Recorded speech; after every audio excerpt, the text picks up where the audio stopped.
Bonjour à tous et bienvenue dans mes petits papiers. Je suis Judith, je suis démonstratrice Stampin' Up près de Lille dans le nord de la France et le projet que je vous propose de réaliser aujourd'hui, c'est cette jolie carte. J'aime beaucoup ce set de tampons que je trouve très apaisé. En tout cas, voilà, je vous propose de réaliser cette carte ensemble. On se jette dedans tout de suite.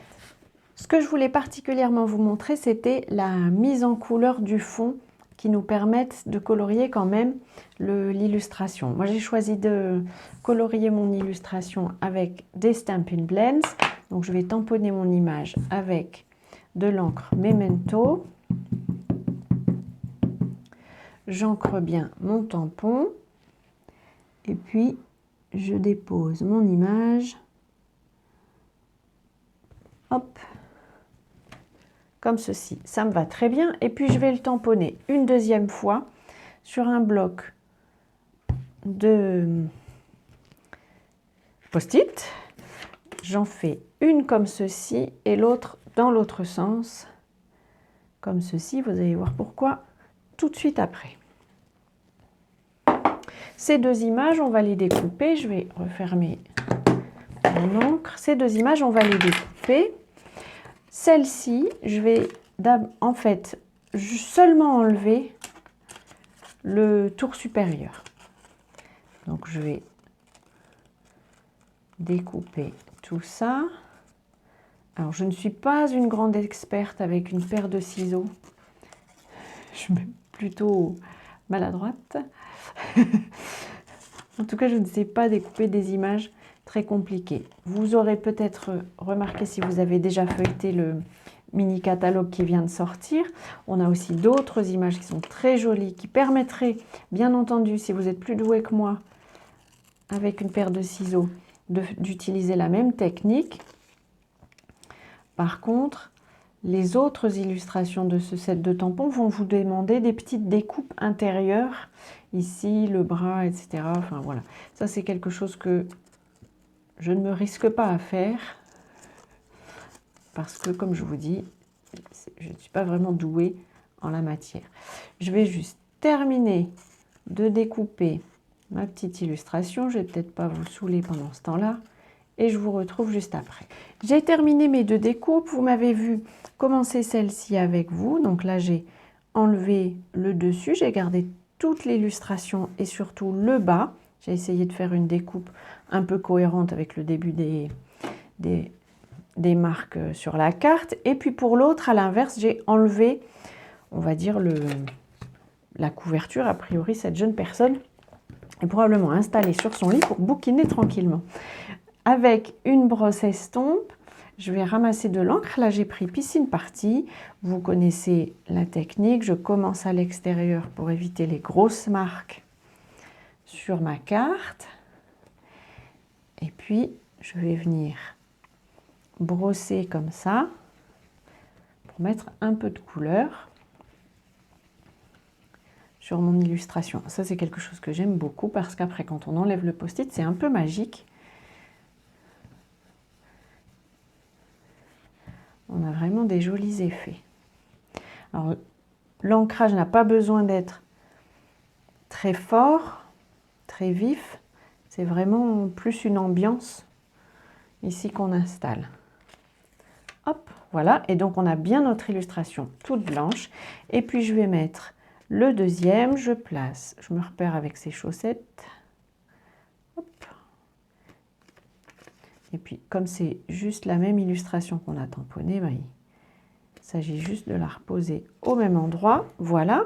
Là, je vais changer de couleur. J'ai décidé que sa couverture serait horizon de bruyère. Pardon, je me trompe de tampon. Et voici ma brosse. Alors, les brosses, j'aime bien. Alors, je ne consacre pas une seule brosse à une couleur. Je consacre une brosse à une famille de couleurs, on va dire. Pour ne pas risquer de mettre de l'orange sur un tampon bleu, par exemple.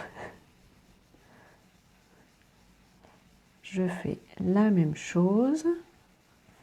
À nouveau, j'ai pas forcément besoin, là c'est un choix, mais j'ai pas forcément besoin que la couleur soit très vive, mais vous pourriez choisir cette couverture de la colorier avec les Stampin' Blends. Là, en ce qui me concerne, l'ancrage est terminé. Je vais maintenant pouvoir colorier. Alors, à nouveau, dans ce domaine, je ne suis pas forcément une grande spécialiste. Je fais vraiment de la couleur très simple. Donc là, j'ai choisi ivoire.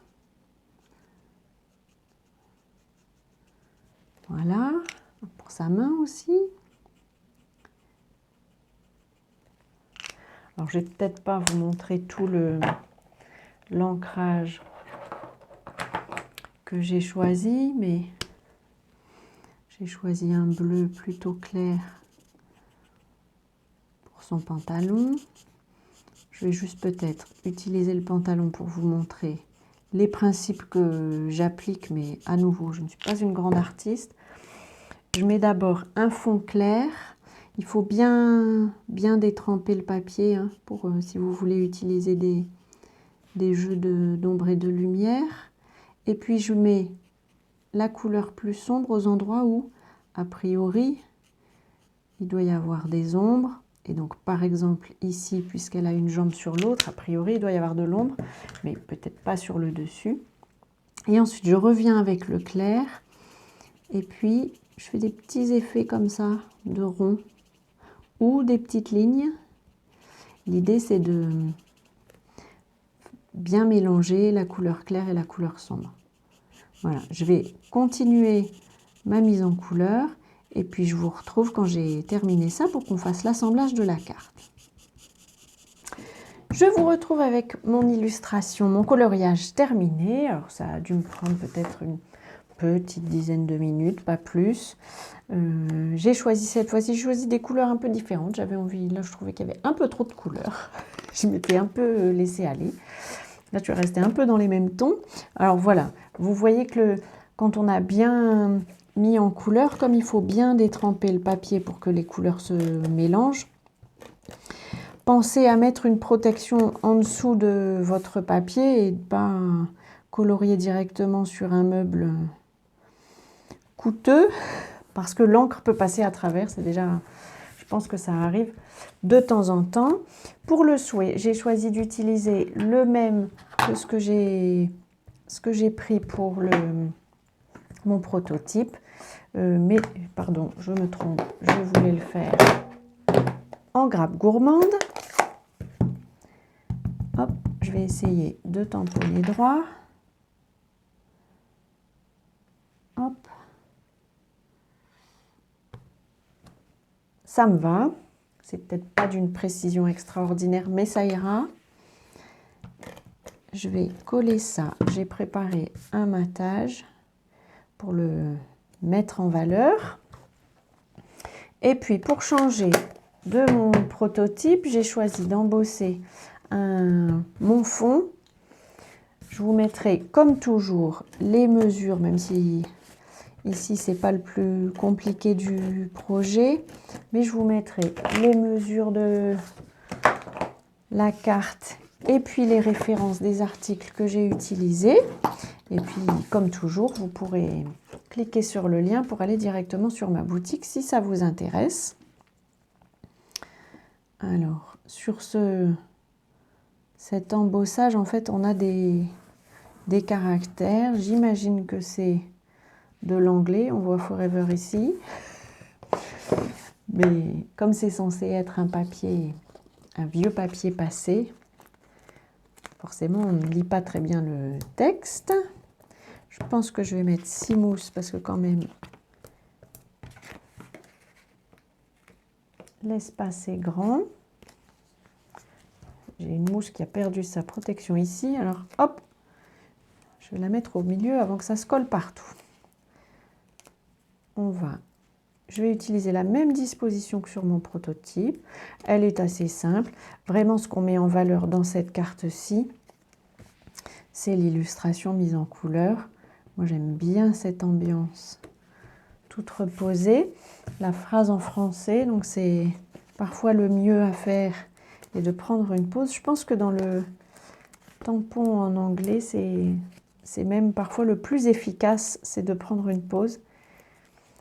Et je pense que c'est plutôt pas mal comme phrase dans notre monde où on court partout. Voilà, j'espère que cette petite technique d'ombrage, vous avez déjà présenté des choses similaires, hein, mais vraiment ce set de tampons, il me fait un peu rêver, je le trouve très apaisant. J'espère que ce sera le cas pour vous. Et puis j'espère que cette technique vous aura inspiré, appris quelque chose ou rappelé une technique qui est vraiment très simple et qui ne demande que très peu de matériel. En tout cas, avant notre prochaine rencontre, je vous souhaite de passer de belles journées créatives. Et bien entendu, je vous embrasse.